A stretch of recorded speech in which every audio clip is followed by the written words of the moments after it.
बात करते हैं आज की लीड स्टोरी की। जो स्टोरी ये दावा कर रही है कि महाराष्ट्र विधानसभा के अंदर एक बड़ी ट्रांजैक्शन हो रही है। आज सबसे पहले वो खबर दिखाता हूं और एक खुलासा जिसे सबसे पहले जी न्यूज ने आपको दिखाया था। आपको डीएनए में हमने वो कागज दिखाए थे जो दावा कर रहे थे कि महाराष्ट्र चुनाव में मुस्लिम बहुल इलाकों में मुस्लिम वोटों की लामबंदी के लिए 400 एनजीओ एक्टिव हुए, जो मुसलमानों के बीच एक पक्ष को वोट करने के लिए माहौल बना रहे थे।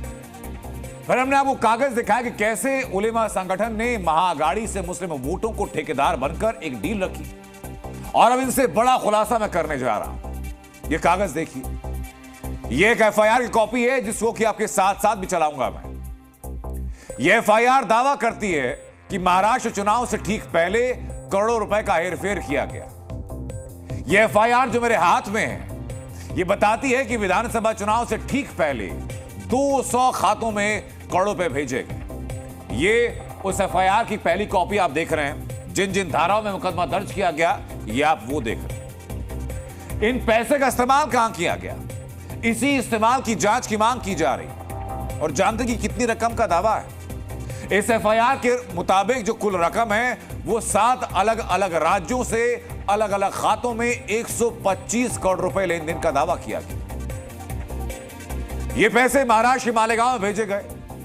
और इसी एफआईआर के मुताबिक जिसकी कॉपी मेरे हाथ में है, इस एफआईआर के मुताबिक सिराज मोहम्मद नाम के शख्स ने चुनाव से ठीक पहले मालेगांव में कई लोगों के खाते खुलवाए।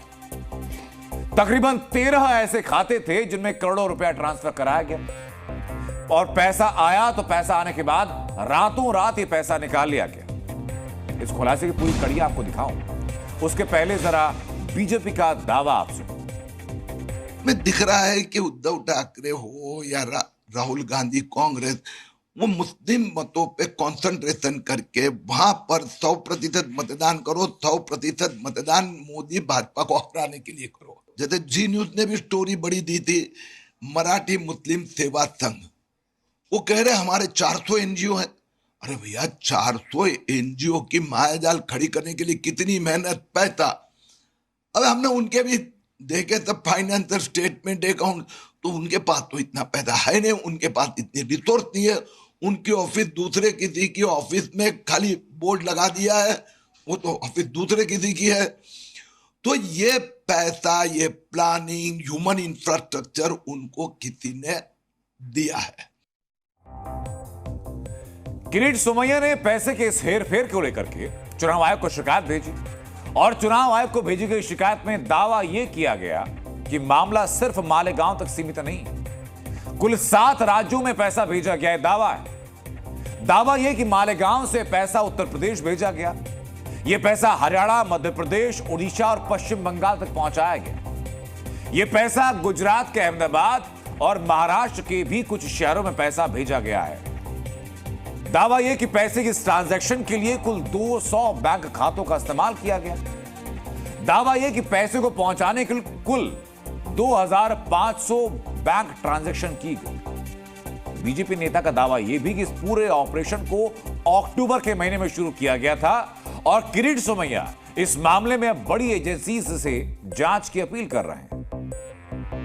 ईडी, होम मिनिस्ट्री, पुलिस, चुनाव आयोग, इनकम टैक्स, सीबीआई, इन सब जगह शिकायत की है। उसमें से कुछ अधिकारियों से चर्चा भी हुई है। अब दिखाता हूं मैं आपको कि जो दावा किया जा रहा है 125 करोड़ रुपए का, ये पैसे कहां से कब कब आए, ये पूरा हेरफेर कैसे हुआ, पूरा सिस्टम कैसे कैसे सामने रहा है और खुलासा कैसे होता है। सुनिए जरा। इस मामले में एफआईआर दर्ज कराई जयेश मिसाल नाम के एक शख्स ने। जयेश जो कि मालेगांव का रहने वाला है और इसके नाम से मोहम्मद सिराज ने खाता खुलवाया। अब जरा एक एक करके आप एक एक पॉइंटर देखते जाइए क्या क्या कैसे कैसे हुआ है। जयेश का कहना यह कि मोहम्मद सिराज ने उसके 12 जानकारों के खाते खुलवाए जो सारे के सारे हिंदू हैं। यह सबसे बड़ी बात, और ये बड़ी बात क्यों है यह भी बताऊंगा मैं आपको। सिराज ने जयेश का खाता खुलवाया, जयेश के 12 और लोगों का खाता खुलवाया। इन लोगों के नाम क्या क्या थे? इनके नाम थे राहुल काले, इनके नाम थे मनोज मिसाल, इनके नाम थे प्रतीक जाधव, पवन जाधव, इसके अलावा ललित मोरे, राजेंद्र गिरी, धनराज बच्छाव, भावेश घुमरे, दिवाकर घुमरे, दत्तात्रेय उशिरे और गणेश एकड़ू। इन सभी को लालच दिया गया। लालच ये कि मंडी समिति में इनको काम दिलवाएंगे और जो खाते इनके खुलवाए गए हैं उसमें समाज सेवा के लिए पैसा आए। इन 13 लोगों के खातों में शिराज के जानकारों ने पैसा डाला। और पता है जयेश को शक कब हुआ? जयेश को शक हुआ जब उसके खाते में तो आए 16 करोड़ रुपए और उसके एक जानकार के खाते में आए 15 करोड़ रुपए। अब सोचिए, जिस व्यक्ति ने मंडी समिति में नौकरी लगने के लालच में खाता खोला हो, उसके खाते में अचानक से 15 करोड़ रुपए आ जाते हैं। इतनी बड़ी रकम आने के बाद जयेश ने सीधा पुलिस को संपर्क किया और एक एफआईआर दर्ज करवाई।